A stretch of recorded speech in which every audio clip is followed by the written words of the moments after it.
Bienvenidas y bienvenidos a un evento más de la Academia Mexicana de la Historia. Nos reúne aquí la primera conferencia del ciclo La Academia Mexicana de la Historia en el México de afuera. Un esfuerzo coordinado por nuestro miembro corresponsal, el doctor Pablo Mijangos y González. Se llevará a cabo la conferencia titulada Del Bajío a Texas, 3 siglos de historia en común, a cargo del doctor David Res Galindo de University of North Texas. Con una señal que viene desde Dallas, México, Casa Guanajuato, Centro Comunitario, Recreativo, Cívico y Cultural, llevamos a ustedes, muy alegremente, esta primera sesión. Escuchemos con atención. Hola, muy buenos días a todos y todas. Mi nombre es Viviana González, yo vengo de parte del Consulado General de México en Dallas a darles la bienvenida. Les agradecemos mucho su presencia y su interés. En primer lugar, de parte del Consulado, nos interesa reconocer esta maravillosa iniciativa que fue coordinada por el doctor Pablo Mijangos, quien es parte del claustro de SMU, una universidad muy importante aquí en el norte de Texas. Cuando se acercó con nosotros hacia el consulado para platicarnos de este proyecto, nos dio mucho entusiasmo, sentimos mucho interés por esta gran iniciativa de aprender sobre la historia de nuestra gente, de nuestro México, y no solo eso, sino poder abrir un espacio para que pudiéramos reflexionar sobre la importancia de nuestro México en Texas, cómo México ha dejado una huella también en Texas. Además, les aseguro que no había un lugar más simbólico o más representativo para llevar a cabo estas conferencias que aquí, Casa Guanajuato, es de las casas que tienen más experiencia y más antigüedad y que hace mucho por nuestra comunidad, desde ser anfitrión para celebraciones muy importantes o ofrecer servicios tal como clases de boxeo, clases de inglés. Es un lugar que sin duda es simbólico para nuestra comunidad, por lo cual también quiero extenderle un gran y cálido agradecimiento aquí a don Tereso, porque desde que fuimos con él nos dijo que las puertas de Casa Guanajuato estaban abiertas. Entonces, pues sí, eso se aprecia muchísimo y pues sin duda fue fundamental también para que pudiéramos llevar a cabo este evento, ¿no? Además, quiero destacar que la comunidad guanajuatense es la más importante y más numerosa en el norte de Texas. Entonces, bueno, del consulado siempre decimos que nuestro alcance se multiplica y es lo que es por las alianzas que hacemos. En este caso, pues sí, nuevamente, y para finalizar, reconocer las alianzas que tenemos en el ámbito educativo con SMU y en el ámbito comunitario con Casa Guanajuato. Entonces, no nos queda más que desearles muchas felicidades por esta gran iniciativa y desear que este ciclo de conferencias sea muy exitoso. Y eso también es gracias a su presencia.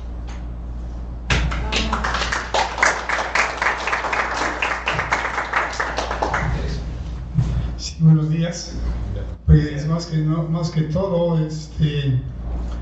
una historia más que se escribe en este pedacito de México, Casa Guanajuato.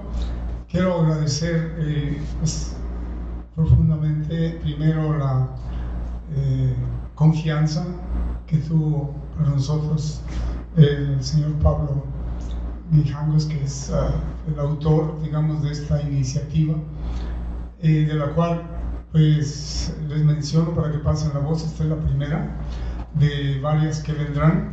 Por ahí tenemos ya en el calendario marzo, abril y mayo. Esperemos que sigamos con esta iniciativa que hoy se da, para que se dé a conocer un poquito más de lo que somos como mexicanos fuera de nuestras fronteras. Como menciona el título, del Bajío a Texas, pues creo que es una forma de entender lo que hay por ahí de historia.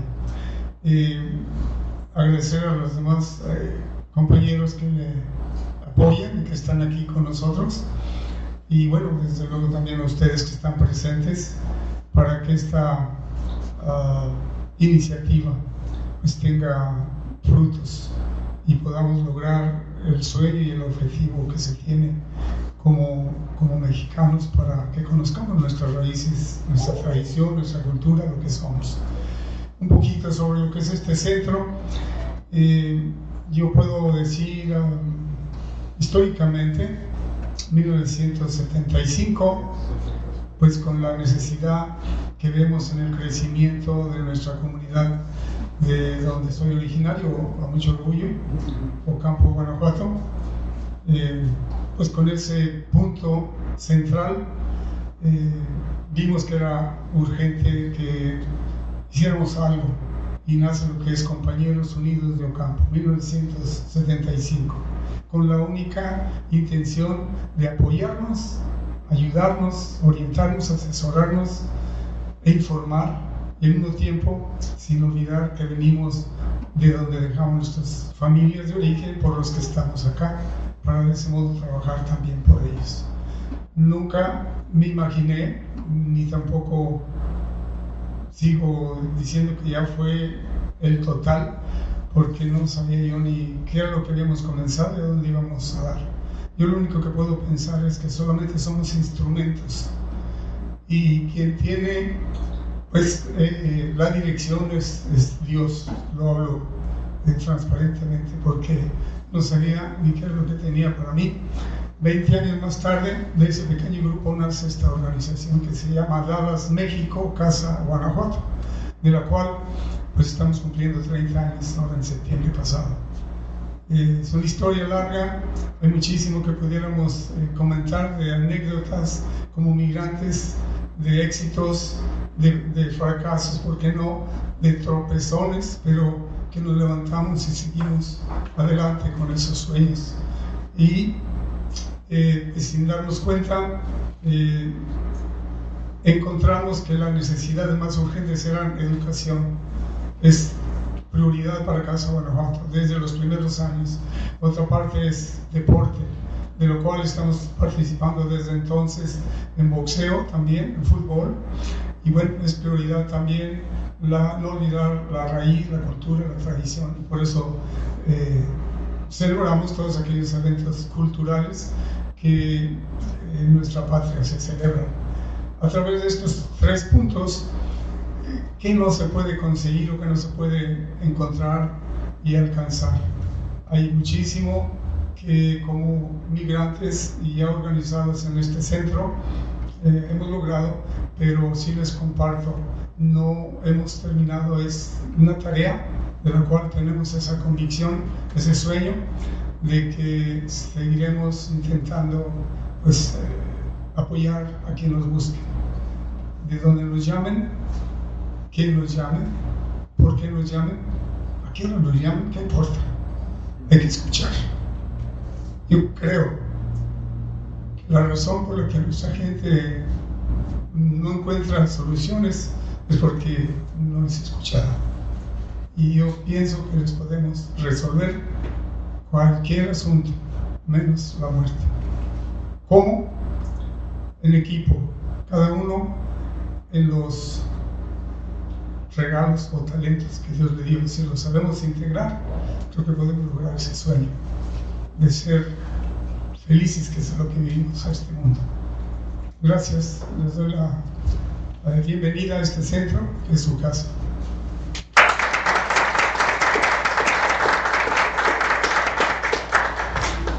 Hola, muy buenos días. Bueno, primero que nada, muchísimas gracias a todos ustedes por acompañarnos pues, esta mañana, también al público que verá esta conferencia dentro de unos días a través de las redes de la Academia Mexicana de la Historia. Y bueno, quisiera presentar muy brevemente, bueno, qué es la Academia Mexicana de la Historia y también por qué tomamos esta iniciativa. Bueno, la Academia Mexicana de la Historia es una asociación civil sin fines de lucro fundada en 1919 que reúne a varios de los más destacados historiadores de nuestro país, ¿no? Que tiene miembros de número, corresponsales, honorarios, y que además pues, de promover y desarrollar el conocimiento histórico sobre nuestro pasado, ha hecho una labor especialmente importante en el área de la divulgación histórica.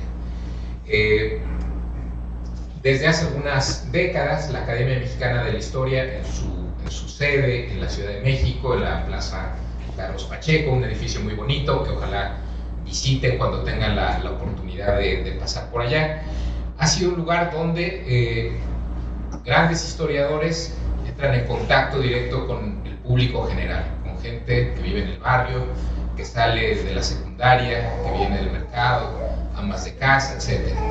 ¿Y por qué es importante esto? Pues porque desde la profesionalización del conocimiento histórico, desde mediados del siglo XX, ha progresado enormemente el conocimiento sobre nuestro pasado, sobre las distintas épocas, culturas de nuestro país, pero muchas veces ese conocimiento se queda confinado en el mundo universitario y no llega para quienes, pues, por muy diversas razones no participan de ese mundo. Entonces, la Academia Mexicana de la Historia ha permitido ser ese punto de contacto entre lo mejor de la historiografía profesional y el público general. En la Ciudad de México se hacen eventos de esta naturaleza todo el tiempo, ciclos de conferencias, diplomados, etcétera, que no tienen ningún costo y que realmente permiten, ¿no? O ofrecen algo que no se encuentra en ningún otro sitio. Entonces, bueno, cuando yo llegué aquí a esta ciudad, ¿no? Yo soy historiador, trabajo en la Universidad Metodista del Sur, en SMU. Me di cuenta, por un lado, de que esta es una ciudad, y esta parte del estado de Texas es una ciudad muy mexicana. De acuerdo con los datos del propio consulado, en el área del norte de Texas y el Metroplex, hay casi 2 millones de personas nacidas en México. 2 millones de personas, pues, que trabajan y sostienen la economía de esta región. También 2 millones de personas que utilizan el español en su vida diaria, a veces en el trabajo, en su vida familiar. Y al mismo tiempo, me fue muy fácil constatar, ¿no?, que la oferta cultural en español para este universo tan grande, ¿no?, que es casi el equivalente de una capital estatal en México, era limitada, ¿no?, y que necesitábamos hacer algo para acercarnos a la comunidad. En Estados Unidos, en las universidades estadounidenses, desde hace muchas décadas, hay muchos historiadores del más alto nivel que quieren muchísimo a México y han estudiado México. Aquí en Estados Unidos se han escrito libros fundamentales para el conocimiento del pasado mexicano. El gran problema es que ese conocimiento, como también sucedió en México, se ha quedado confinado en el mundo universitario, en un mundo muy pequeño, de gente que habla y escribe en inglés, que utiliza sus libros para sus clases universitarias, y muy rara vez eso llega al público general, no se diga a la comunidad mexicana, a la comunidad hispanoparlante.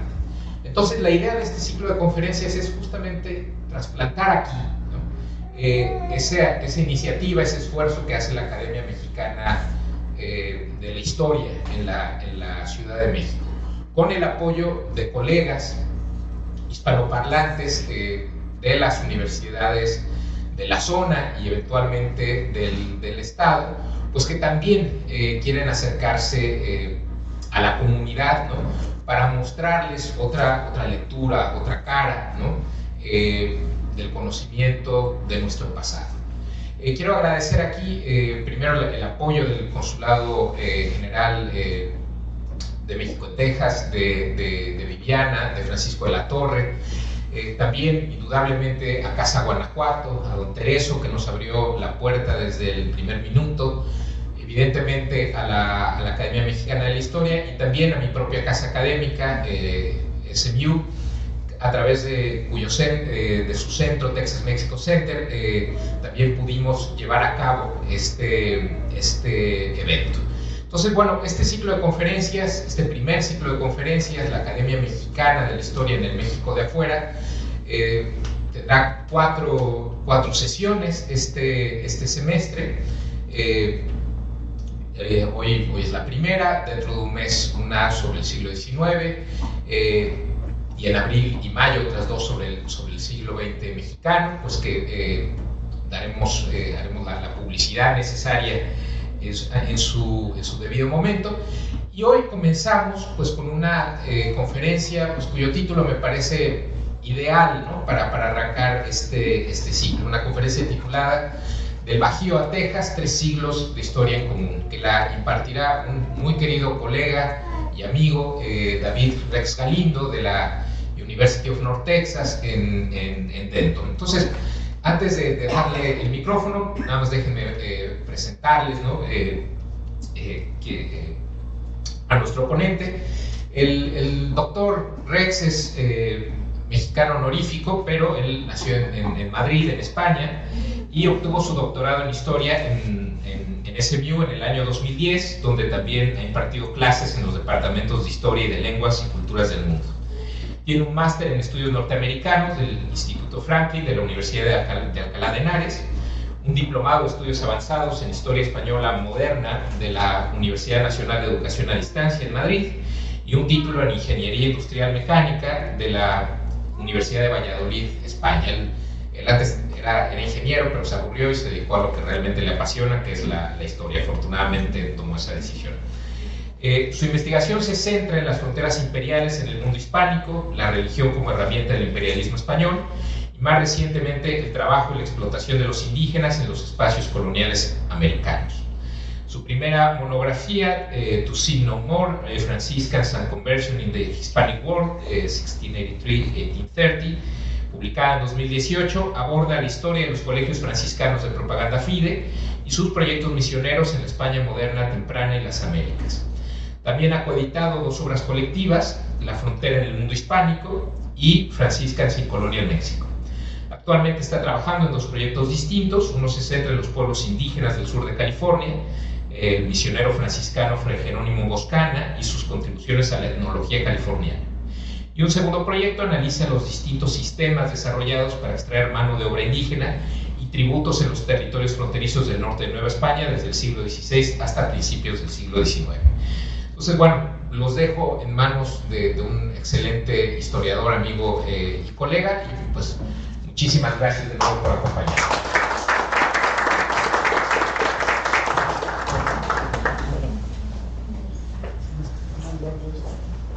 Vale, más largo. Hola, buenos días. Buenos días. Yo soy guanajuatense de adopción. Se puede notar en mi acento que no nací en Guanajuato, como ha dicho Pablo, nací en Madrid.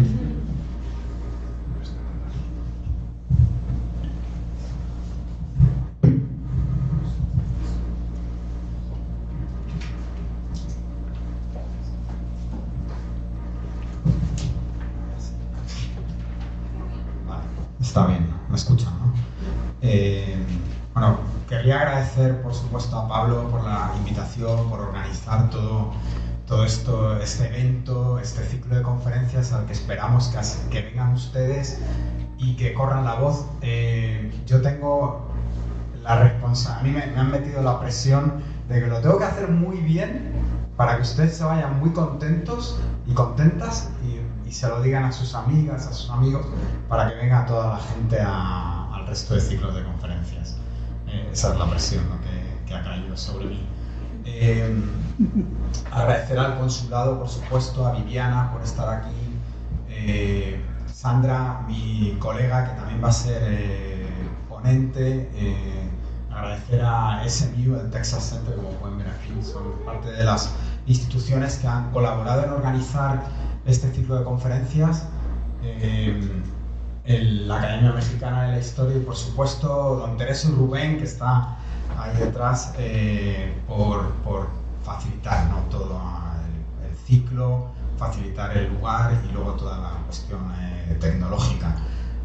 Yo quiero empezar con una historia personal. Hace 35-36 años fui a Alabama, hice un año, mis padres querían que aprendiera inglés, entonces me mandaron a Alabama. Estuve viviendo con una familia en Alabama, en el sudeste de Estados Unidos, y ahí un día, ¿no? Hace exactamente 35-36 años, me llevaron a un parque de atracciones. Ese parque de atracciones, que está en Atlanta, que todavía está allí, se llama Six Flags Over Texas. Entonces yo me sorprendió, ¿no?, de ver un parque con ese título. Y cuando yo llegué a ese parque, por cierto, ahí está, lo pueden ver aquí, esos son uno de los planos que hay del famoso parque que está en Arlington. Había 6 banderas, ondeaban 6 banderas. Y bueno, yo soy español, entonces a mí lo que me resultó muy curioso es que una de las banderas que estaban ondeando era la bandera de España. Yo me pregunté, ¿no?, y luego está la de México, la de Francia y otras 3 banderas más. ¿Por qué ondea la bandera de España? ¿Cuál es la conexión que tiene este parque con la bandera de España? Yo soy español. Entonces yo sentí que cuando uno llega a un lugar como migrante, cuando hay símbolos que uno conoce, le alegran el corazón. O sea, yo estaba en Alabama y nadie hablaba español, no había nadie latino donde yo vivía, era yo el único, o sea que me esforcé, de verdad aprendí inglés a base de tener que aprenderlo. Entonces eso me ilusionó, me alegró, porque era algo que yo conocía, algo simbólico. Lo único que sabían de España en ese momento era Julio Iglesias, y lo único que se escuchaba en español en ese momento, en el año 89, era la bamba, ¿no? Eso era lo único que había en Alabama hace 35 años. Entonces, bueno, me preguntaba cuál era ese origen, ¿no? Y cuál era la conexión que existía entre Texas y las banderas que estaban ondeando en ese momento. Es uno de los lemas, o sea, es un lema que hay aquí en Texas, las 6 banderas que ondean sobre Texas. El origen, el parque de atracciones es de 1961, pero en realidad hice un poquito más de investigación y me preguntaba de dónde viene ese lema. Entonces, hay gente que dice que el lema viene del centenario de la Revolución Tejana en 1836. O sea, el centenario en 1936 hay que está aquí en el State Fair, donde está el Texas State Fair, hay un edificio que tenía ese nombre y hay una explanada que se llamaba Six Flags Over Texas, 6 banderas sobre Texas. Pero en realidad el origen es mucho anterior o sea, no muy anterior, pero es más anterior, más antiguo que 1936. Bueno, pueden ver que es tan simbólico en Texas el hecho de que hay 6 banderas que incluso en el Capitolio uno puede ver la bandera de España y la bandera de México, ¿no? O sea que la bandera de México es algo muy importante en toda la historia de lo que hoy en día es el estado de Texas. Como pueden ver en la rotonda, está la rotonda del Capitolio, no sé si han ido a la rotonda, pero en la rotonda hay 6 escudos que representan las 6 banderas soberanas que ondearon en algún momento sobre Texas. Las flores de lis que ven ahí es Francia, el castillo y el león que pueden ver ahí sería España, Castilla y León, y luego pueden ver a la izquierda obviamente el águila con la serpiente y el cactus sería el símbolo del escudo mexicano, ¿no?, que ondea la bandera mexicana. También lo pueden ver en la parte exterior del Capitolio, hay también 6 escudos, y entre esos escudos está el escudo de México, está el escudo con el cactus, la serpiente y el águila. Lo pueden ver, es el que está en el medio, justo en el medio, lo pueden ver ahí. Pero el origen es anterior al centenario de la Revolución Tejana de 1936. El origen, y esto está basado en un artículo que ha sido escrito por un académico de Collin College. Este es el origen. Y la persona que ha estudiado este texto se llama Keith Volanto, que es profesor en Collin College al norte de Texas. Él argumenta que este libro, que es un libro de texto que se publicó en 1897, sería el origen del lema tan famoso que hay en Texas de 6 banderas sobre Texas. En este caso, el título del texto es Under Six Flags, bajo 6 banderas. Luego, por razones en las que no voy a entrar, el parque de atracciones decidió que no quería poner a Texas debajo de las 6 banderas, sino 6 banderas sobre. O sea, un cambio del título con este origen.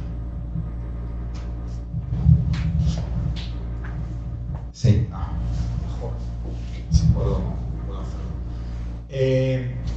Es un libro de texto de 1897 que ha tenido varias ediciones y que se utilizó para estudiantes de primaria. O sea, la idea que tenían cuando publican en Gina Company se publica este texto es ofrecer a los estudiantes de primaria un libro de texto que podrían utilizar para entender la historia de Texas. Obviamente este es un libro de texto que es muy típico de la época en la que los españoles son tiranos, los mexicanos son tiranos, y cuando llegan los estadounidenses ellos son los que traen la libertad y la democracia, ¿no? Es clásico texto de ese momento que hoy se ha revisado, ¿no? Esa historia los historiadores la han revisado completamente.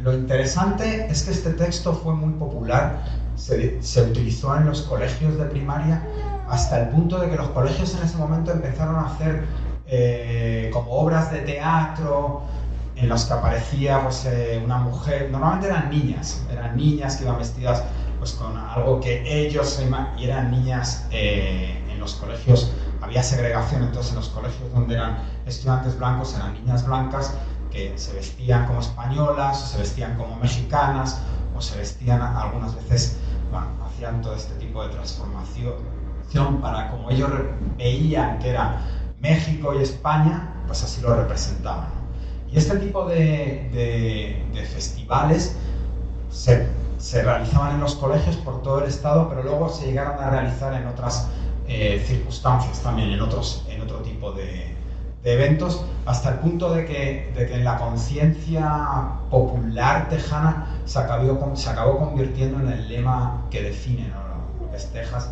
lo que es la cultura tejana, lo que implica ser tejano, hasta ese punto.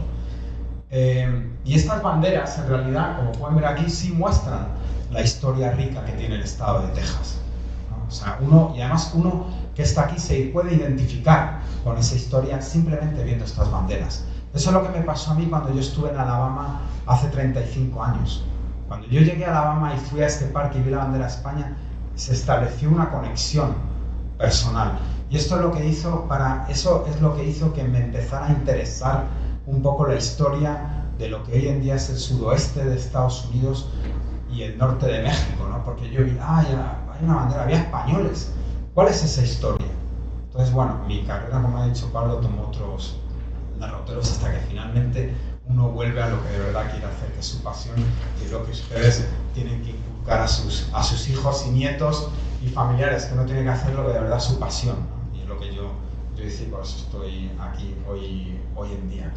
Obviamente, la historia de Texas, o la historia de estas banderas en Texas, excluye una parte muy importante. Esta es una visión muy etnocéntrica, es una visión muy mexicana, española, francesa, pero excluye a todos los grupos indígenas que vivieron y siguen viviendo todavía en Texas. Entonces, en realidad, sobre Texas no hubo 6 banderas, sobre Texas hubo muchas más banderas que no están representadas ni en el parque de atracciones ni en el lema de Texas hoy en día, ¿no? O sea que hay que hacer ese reconocimiento de los pueblos indígenas que son parte de esta historia de Texas, igual que otros grupos inmigrantes que hoy en día viven aquí en Texas. Pero vayamos a la historia, que es para lo que nos han invitado. Esa historia, el título habla de 300 años. Nosotros como historiadores lo que hacemos es trabajar fuentes históricas. Estas fuentes históricas se publican, están en archivos, se publicaron en su momento hace 300, 400 años, o se publicaron en otras circunstancias, etcétera, etcétera. Bueno, aquí puse la bandera, yo me siento representado con esa bandera, ustedes se sienten representados con esta bandera. También puede ser que con esta bandera, mi esposa es chilena, está ahí atrás con mi hijo que nació aquí hace 5 meses. Entonces yo pensaba, pobrecilla, ya en realidad está en Texas y no se siente representada por ninguna bandera. Mentira. Esta es la bandera de Chile y esa es la bandera de Texas, ¿no? Entonces ella también, cuando está caminando por Texas, puede sentir una cierta cercanía, ¿no? Al tema de las banderas. Y aquí vos zanjar el tema de las banderas. Como les digo, los historiadores trabajan fuentes. trabajan con fuentes de archivo que están hechas a mano. Hace 400 años no había computadoras, no había máquinas de escribir, todo se hacía a mano. La gente que vino a Texas en ese momento, por ejemplo, esto es un mapa de lo que sería, esto es un mapa de una expedición, de una de las primeras expediciones que hubo desde la ciudad de Coahuila, en el estado de Coahuila, en 1690, dirigida por el que era gobernador de Coahuila en ese momento, Alonso de León. Él era, y de Nuevo León, ¿no? Él vivía en Nuevo León también. Él era de Cadereyta, o sea que él era mexicano, aunque entonces no se hablaría de México como nación, pero él había nacido, él nació en México, y él es uno de los primeros, junto con un grupo de soldados y de religiosos franciscanos, que hizo un recorrido, no el primero, porque hubo anteriores, pero uno de los primeros que hizo ese recorrido desde lo que hoy en día sería el norte de México hasta lo que hoy en día es el este de Texas. De hecho, él llegó, bueno, en este mapa no, porque esta es la primera que hizo en 1689. Él llegó, si ustedes conocen un poquito, se imaginan la costa de Texas, esto sería South Padre Island, todo, voilà, hasta lo que es la bahía del Espíritu Santo, que está, bueno, al sur de Houston, o al sur de Galveston, ¿no? Ahí hay una bahía, entonces él llegó hasta ahí en 1689. ¿Por qué? Porque estaba buscando la posible presencia de franceses. En la década de 1680, una serie de franceses habían llegado a este territorio con la intención de colonizarlo. Entonces los españoles, mexicanos, viendo la posibilidad de que el establecimiento de franceses en lo que hoy en día es Texas podría implicar una amenaza a las ricas posesiones en el norte, sobre todo las minas de plata, ¿no? Como Zacatecas y otras más, Sombrerete, etcétera, etcétera. Entonces lo que decidieron es enviar una expedición, que sería esta expedición bajo este gobernador Alonso de León. Él hizo varias expediciones, nunca encontró a los franceses, sí encontró que se hablaba de que estaban por ahí, de que había habido franceses.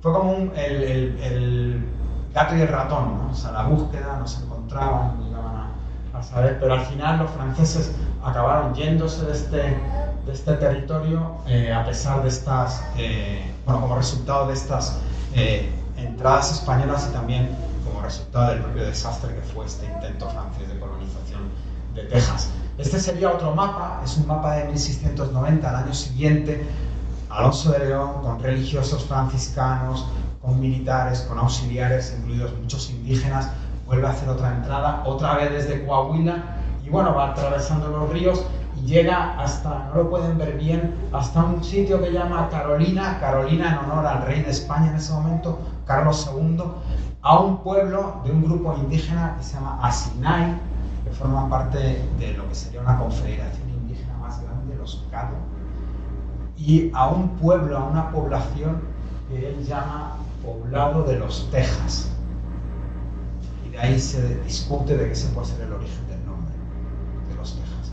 Porque este poblado está al este de Texas, tenía ese nombre, tenía Poblado de los Texas. Es una ruta hecha a pie en la que tardan varios meses. O sea que uno también tiene que imaginarse, hoy en día mucha gente está migrando de América del Sur, de Venezuela, de otros países, haciendo el recorrido en tren, encima de los trenes o caminando, ¿no? Entonces uno pensarlo a la dureza, ¿no? Lo que implica recorrer miles de kilómetros a pie. Ellos lo hacían a pie y a caballo, ¿no? Con carros, con bueyes. Al año siguiente, en 1691, otro gobernador, Domingo Terán de los Ríos, era otro gobernador, que ese sí sería un gobernador que le nombraron gobernador de Texas en esa época, en 1691. Realiza también otra entrada a Texas, otra vez con otro grupo de expedicionarios, de soldados, de militares, y llega a una población, y es interesante porque es uno de los pocos registros que tenemos de población Caddo, ¿no? De los indios Texas, de los indígenas Texas. Aquí pueden ver,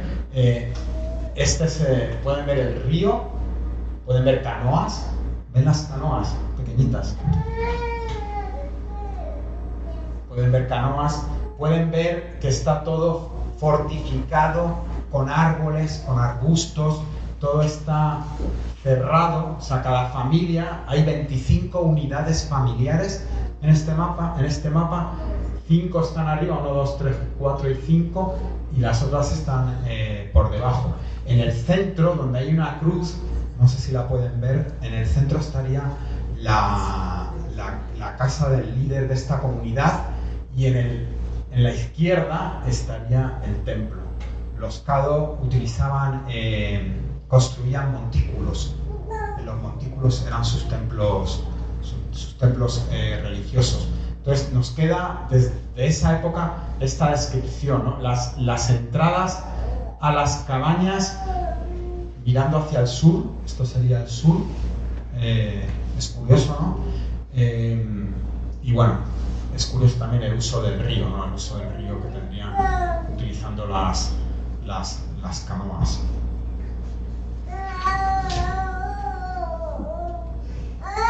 Junto a estos militares, a estos expedicionarios que entraban en Texas ya desde la década de 1690, venían indígenas, pero también venían religiosos franciscanos. Y esa ha sido mi investigación. Yo cuando he estado trabajando en estos temas, lo que he trabajado fundamentalmente es el componente religioso, el componente franciscano. Estos religiosos venían de una institución que se funda en la década de 1680 y que se establece por toda la geografía de México, también en América del Sur, también en España, una institución que se denominaría Colegios de Propaganda Fide. Cuando uno escucha la palabra colegio, ¿a qué se imagina? Sí, escuela, universidad, estudios, ¿no? Estos eran centros de estudio de preparación de misioneros que se mandarían al norte o a otros lugares de América, incluido Texas. A mí me interesa, y por eso yo viví en Guanajuato durante año y medio. Bueno, la primera vez fue un año, pero luego he ido 2 o 3 veces más, varios meses. Me interesaba el colegio de Querétaro. El archivo del colegio de Querétaro está en Celaya, donde hay mucha cajeta. Entonces estuve trabajando el colegio de Querétaro. Y les voy a comentar brevemente, o sea, el resto ya de la ponencia voy a ser breve. Me voy a centrar en 2 religiosos, en 2 franciscanos. Uno, Isidro Félix de Espinosa, que nace en Querétaro, él es del Bajío, él nace en Querétaro en el siglo XVII, y el otro es un religioso posterior que se llama Juan Domingo de Arcivita, que nace en Toluca, cerca de la Ciudad de México, en el siglo XVIII. Entonces me centraré en ellos.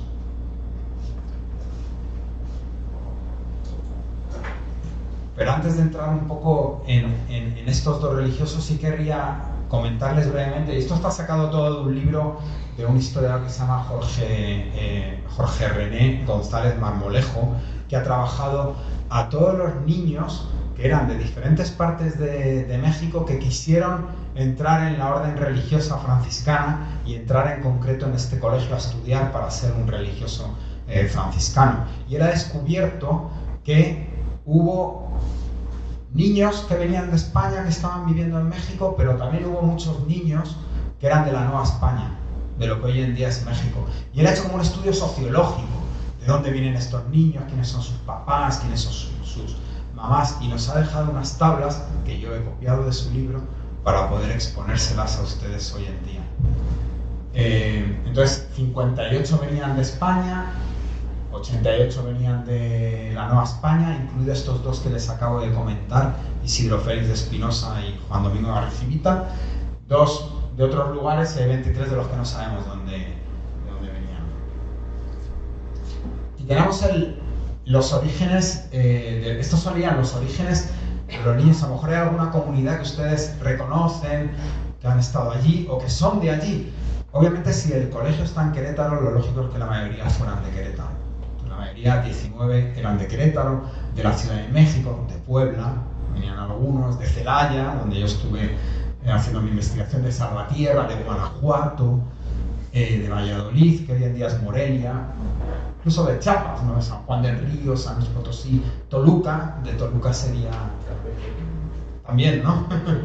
Efectivamente, de Campeche, Amealco, Acámbaro, Pécuaro, Monclova, León, etcétera, etcétera, etcétera. Hasta el total de los 88 de los que sí sabemos el origen.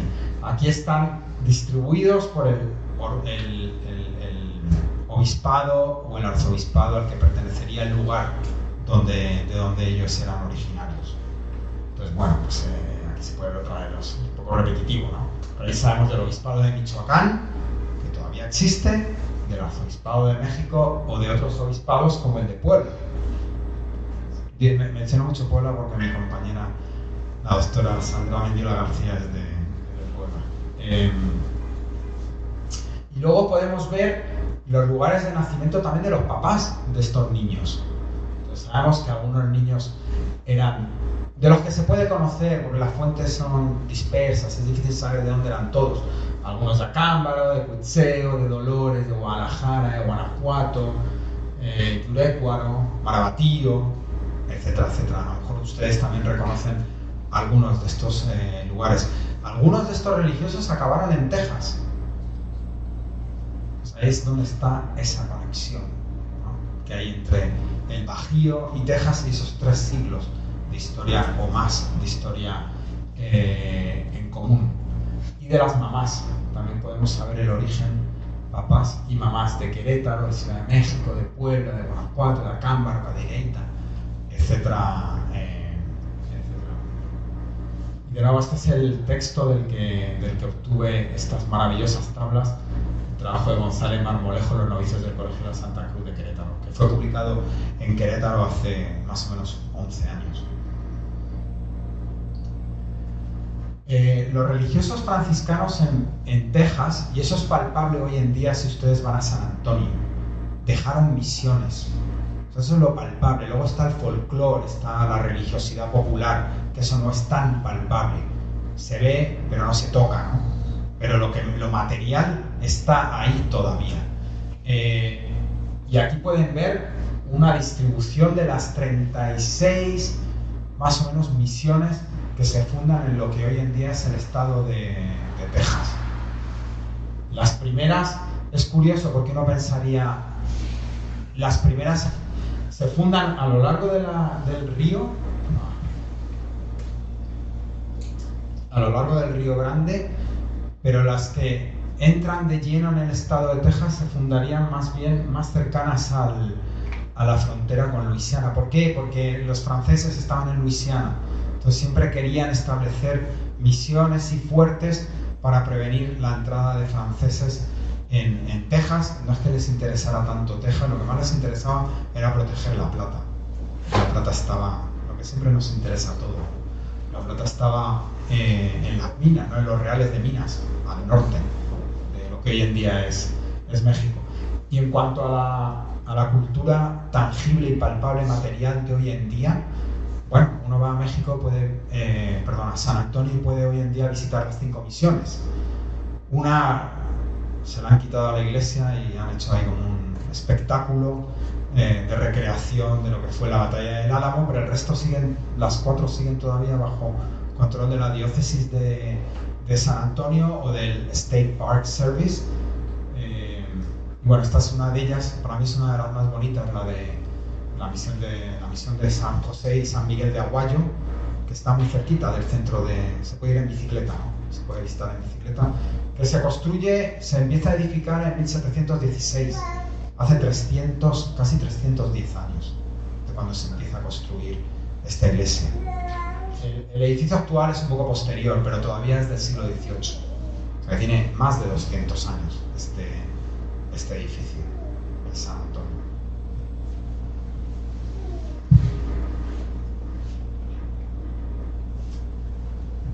Las fuentes vienen también de los archivos.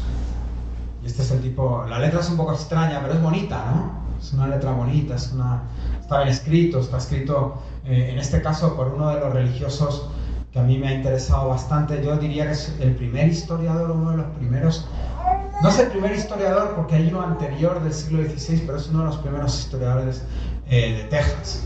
Él es de Querétaro, o sea, no puede ser más del Bajío que él, ¿no? Que él nace en Querétaro en 1679, es hijo de padres que son vecinos de Querétaro, su familia está muy relacionada con la élite de Querétaro, incluido un mecenas que se llama... Tengo que buscar el nombre. Juan Caballero y Ocío. Si alguien es de Querétaro, hay una estatua de él en la ciudad. Sus abuelos paternos son de cerca de Toluca, al igual que luego el otro religioso del que hablaré brevemente, y sus abuelos maternos son de Guaniqueo, en Michoacán, lo que hoy en día es Michoacán. Tuvo 8 hermanos, tiene 8 hermanos, clásico de esa época. 3 fallecieron, incluida una hermana pequeñita, mayor que él, que fallece con 5 semanas. Imagínense el drama familiar. Es una familia con recursos, el padre tiene como fábricas de azúcar en la Huasteca, se dedica a los trapiches, seguramente piloncillos sería lo que estaba fabricando y comerciando. Estaban bien conectados con la élite de Querétaro. Él estudia, Isidro Félix de Espinosa estudia en el colegio de los jesuitas en Querétaro. Él muestra gran cariño hacia los jesuitas, pero curiosamente no entra en la orden jesuita, se hace franciscano. Se hizo franciscano. Ingresa en el colegio de Querétaro en 1696. O sea, ¿con cuántos años? 1679, 1696, 17 años, muy joven. El siguiente tendría 15 años, eran adolescentes en realidad. Muy bien, gracias. Él realiza los estudios típicos de un franciscano, estudia filosofía, estudia teología, se ordena sacerdote en 1703, o sea que ya tiene 24 años cuando se ordena sacerdote, y muy pronto empezaría una carrera misionera que lo llevaría a Texas. En 1707, se ordena sacerdote en 1703. A finales de 1703 ya viene a las misiones del Río Grande. Él ya pasa una temporada en las misiones del Río Grande. Y él realiza su primera entrada, cruza el Río Grande por primera vez en 1700 en una entrada oficial. Seguramente si vive cerca del Río Grande habría otras veces que no han quedado documentadas en las que pudo haber cruzado el río, eso no lo sabemos. Pero sí sabemos que en 1707, y lo sabemos porque escribe un diario de la jornada que ejecuta el sargento. O sea, siempre hay militares, hay religiosos que realizan estas entradas.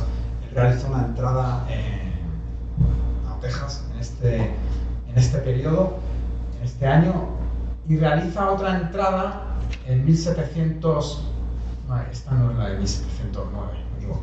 En 1709 vuelve a realizar otra entrada, y en 1716 vuelve a realizar otra entrada. O sea que está yendo y viniendo.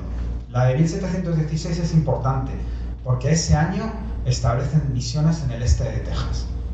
Ese año llegan hasta lo que hoy en día es Nacogdoches, donde yo viví 3 años. ¿Han estado ustedes en Nacogdoches? ¿En el este de Texas? Sí. Yo viví ahí 3 años. Hay una universidad que se llama Stephen F. Austin State University. Entonces, ahí se establecen una serie de misiones. ¿Por qué? Para proteger el territorio nuevamente de los franceses. Pueden ver en esta zona, cerca del río Saville. Aquí se establecen una serie de misiones. Esto es una zona boscosa, de árboles.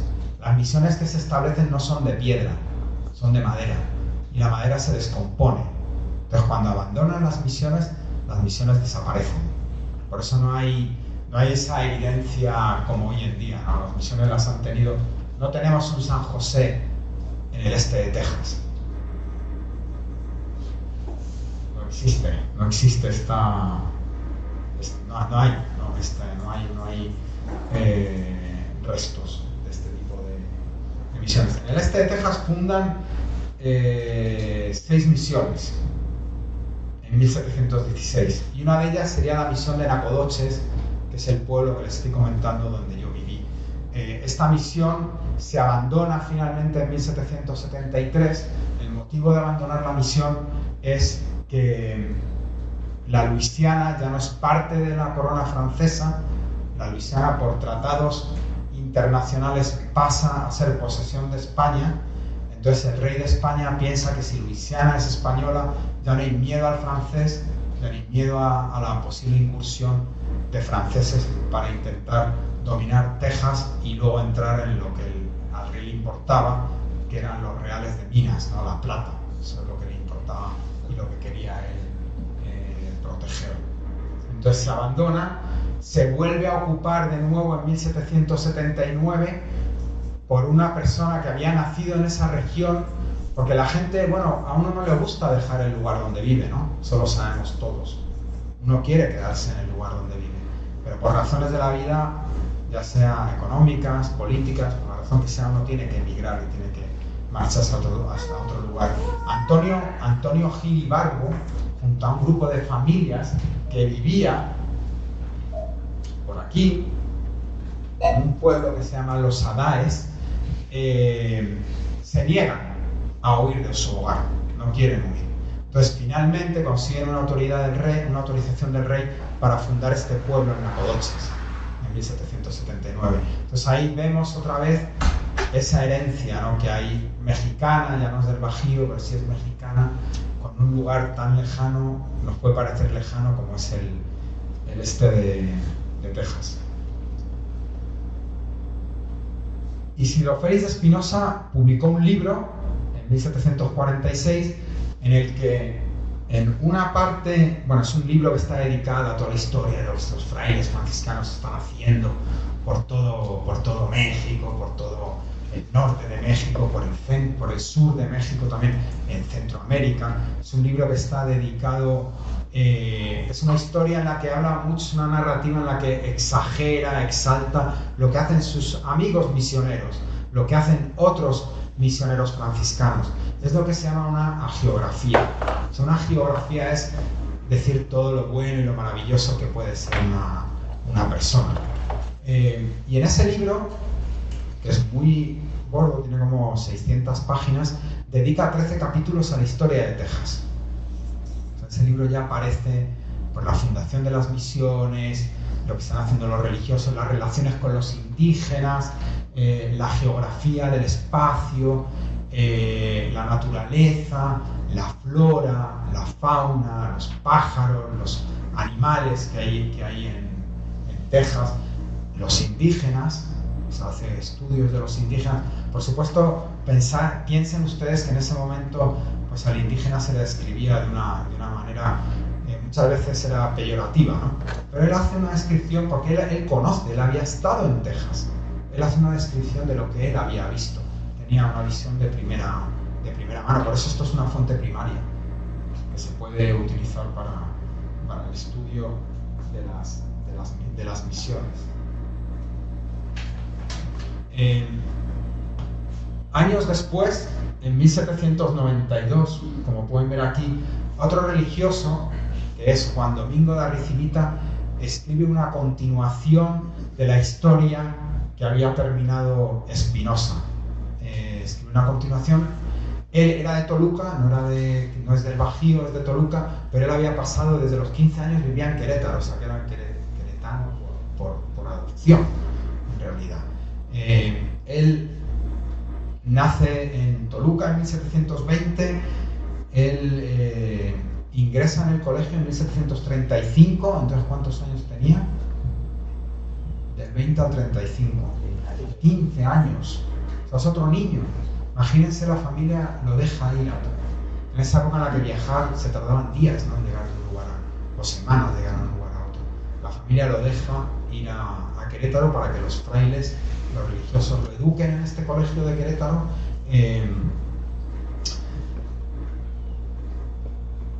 Él viaja, él nunca vino a Texas, pero él fue muy importante dentro de la institución del colegio. Viajó a España para reclutar a más misioneros, fue parte de la administración del colegio.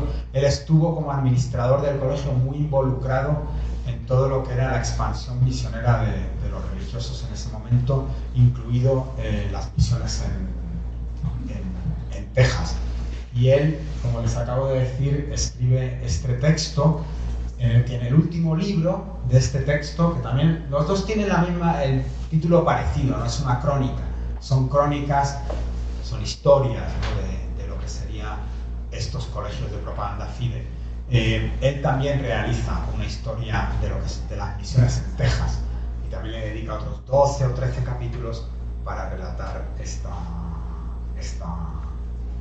esta historia, ¿no?, que tenemos, que existe, que es común, ¿no?, que es común a Texas y que es común al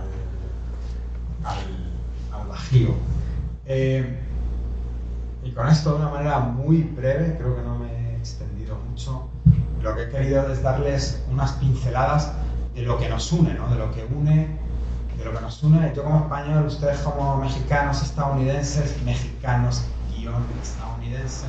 chilena, mi hijo es estadounidense, gringo, tejano, sí, él es tejano.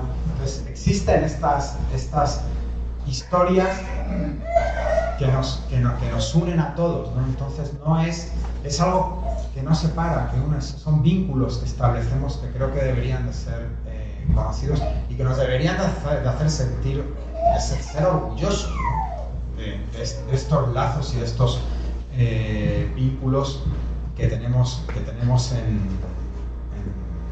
común, y ir más allá de lo que el primer libro de la historia de Texas, que es Six Flags, es Texas Under Six Flags, no Texas Over Six Flags, relata, ¿no?, que es la historia de lo grande que son los tejanos, los angloamericanos cuando llegaron a Texas, y tienden a olvidar o a disminuir la importancia de lo que mucha gente que vino de México contribuyó, ¿no?, con su sangre, sudor y lágrimas a la historia del Estado. Y sobre todo las 6 banderas. O sea, yo no sé por qué la gente se sorprende hoy en día cuando ve banderas de México ondulando por todos los lados. Pues eso es parte, esa es la idea, que es lo que se quiere ensalzar, ¿no?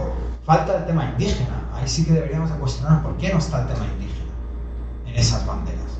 ¿Por qué se ha olvidado eso? Pero yo creo que nunca deberíamos de sorprendernos cuando vemos esto. Todo lo contrario, ahí están las flags que ondean sobre Texas y que representan este vínculo en común que todos ustedes tienen con esta tierra. Muchas gracias.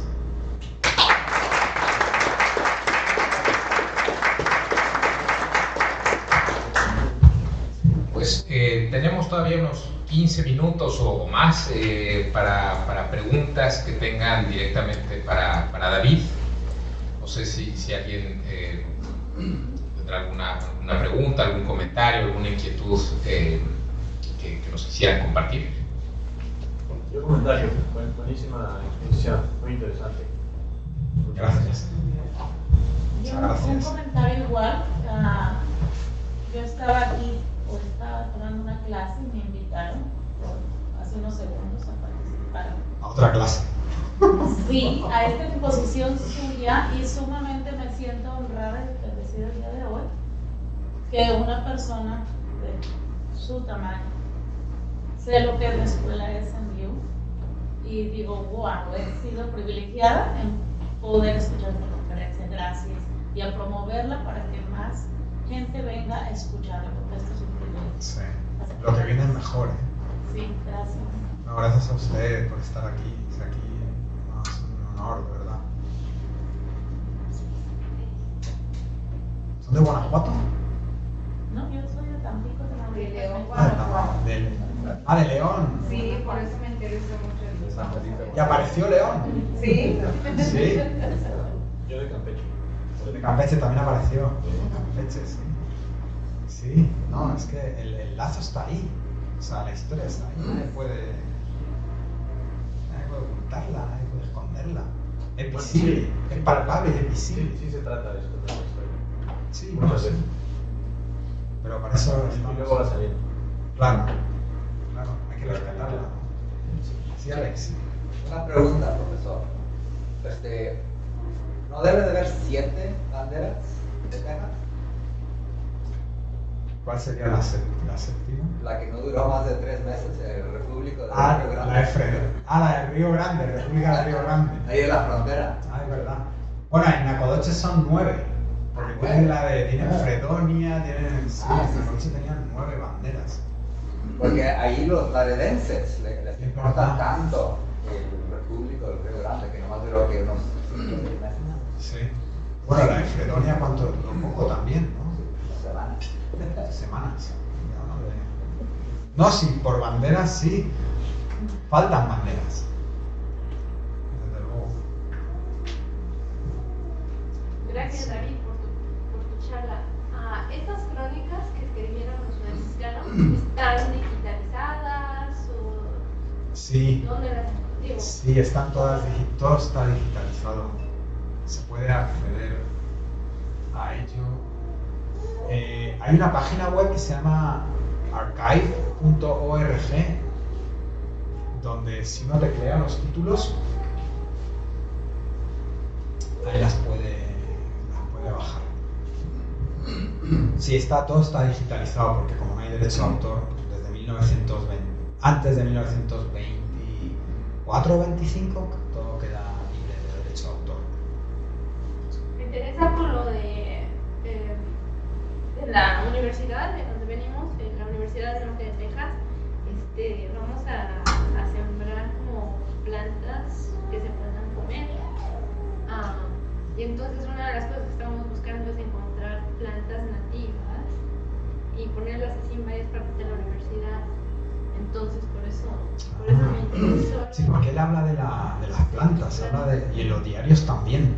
Habla de la flora, del agua, cuando cruza San Antonio, cuando llega a San Antonio, el río San Antonio, dice que los peces, que hay muchos peces, porque todo esto es un tema económico también y de supervivencia, o sea, se necesita el agua para beber y se necesita la comida, y luego dice que es un río muy frondoso, rodeado de árboles, pero él menciona el tema de los peces y de los árboles y de las plantas, ¿sí? Sí, don Tereso. Esto me trajo a memoria y dar un minutito para compartir lo que pues, somos como historia, ¿no? Como migrantes también. Pero de donde estoy yo, Ocampo, se está escribiendo un libro también muy interesante en el cual ha habido investigaciones y resulta que México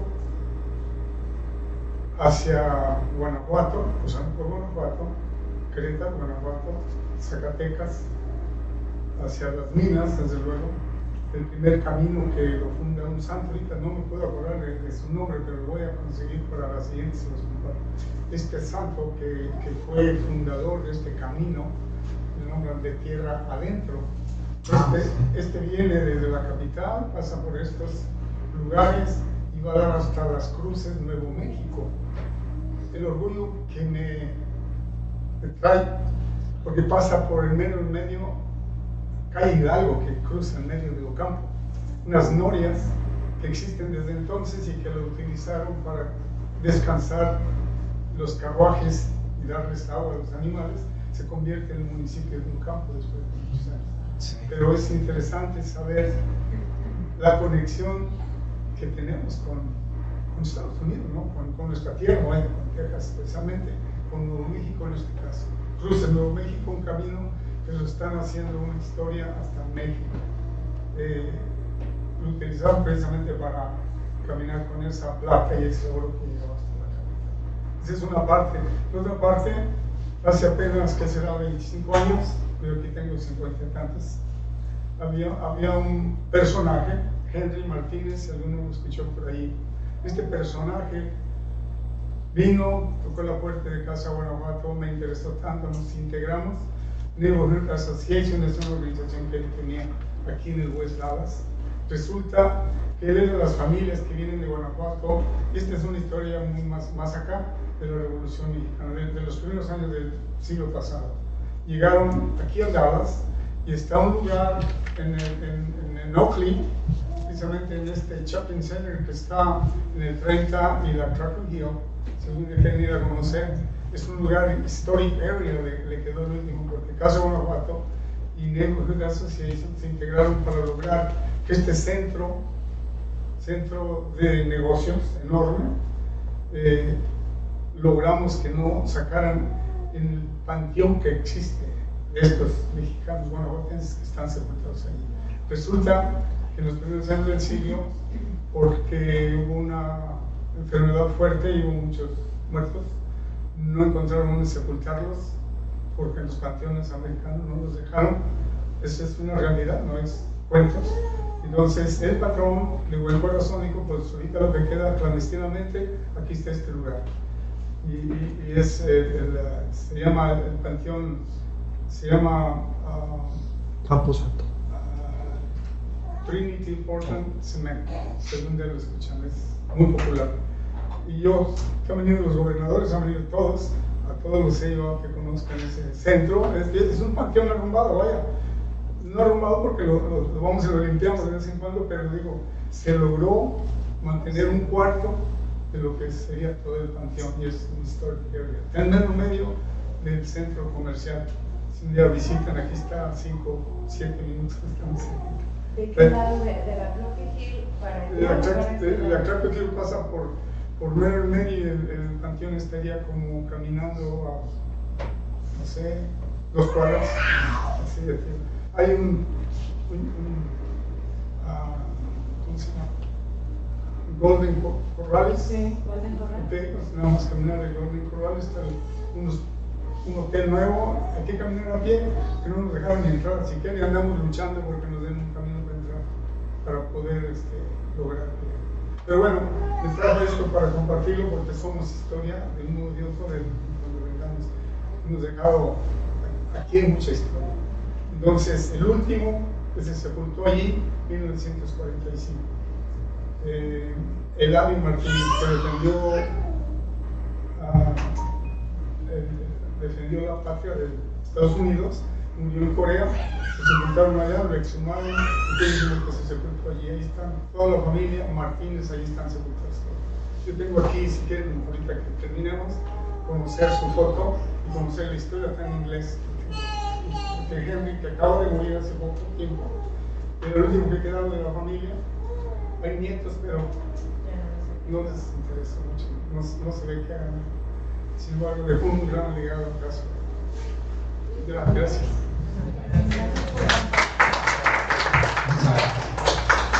Hola, buenos días. Pues bueno, gracias por todo esto, ¿verdad?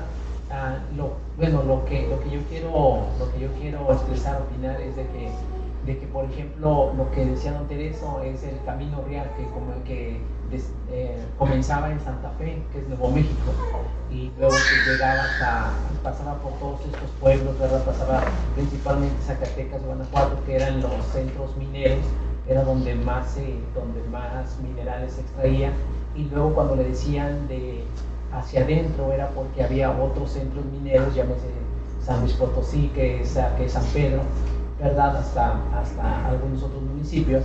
Entonces, a los 3 o 4 ángulos que uno tiene que ver desde el punto de vista histórico es primero que, por ejemplo, las expediciones franciscanas, si vemos los centros, por ejemplo, Santa Fe es de santo, San Antonio pues también representa un santo.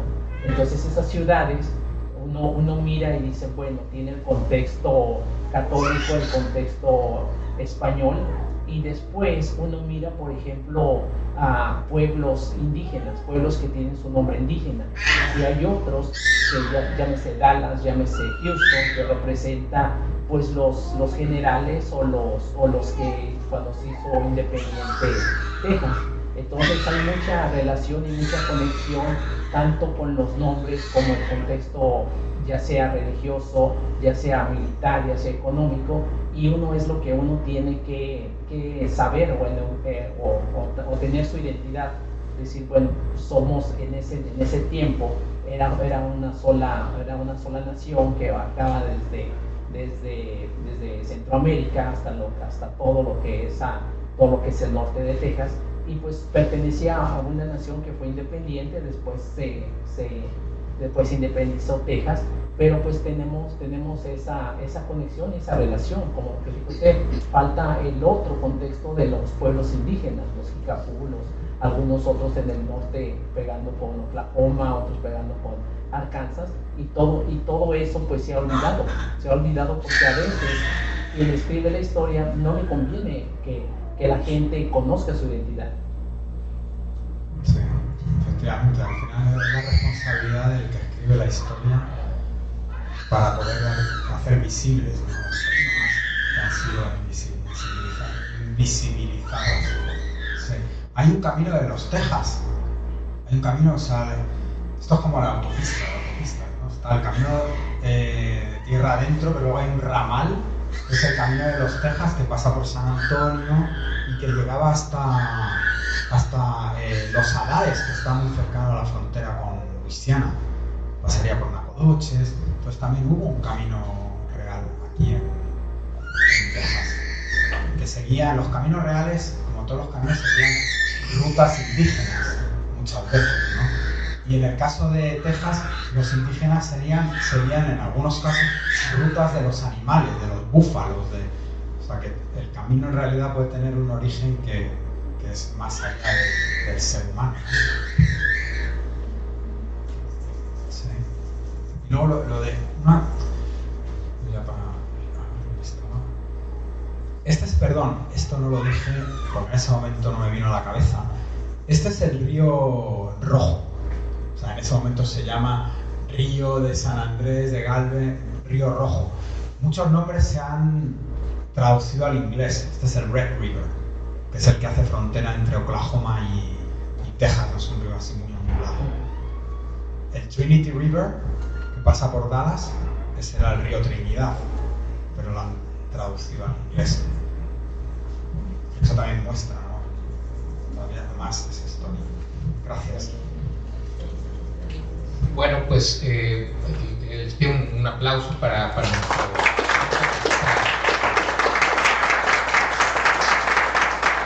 magnífica charla, y bueno, los invitamos a la siguiente sesión. Dentro de un mes vamos a tratar ahora sobre el siglo XIX, ¿no? Pero siempre recordando pues que finalmente todos formamos parte de esta historia y es bueno conocerla, ¿no? Y saber pues que Texas también somos nosotros, ¿vale? Bueno, pues muchísimas gracias y que tengan un muy buen día.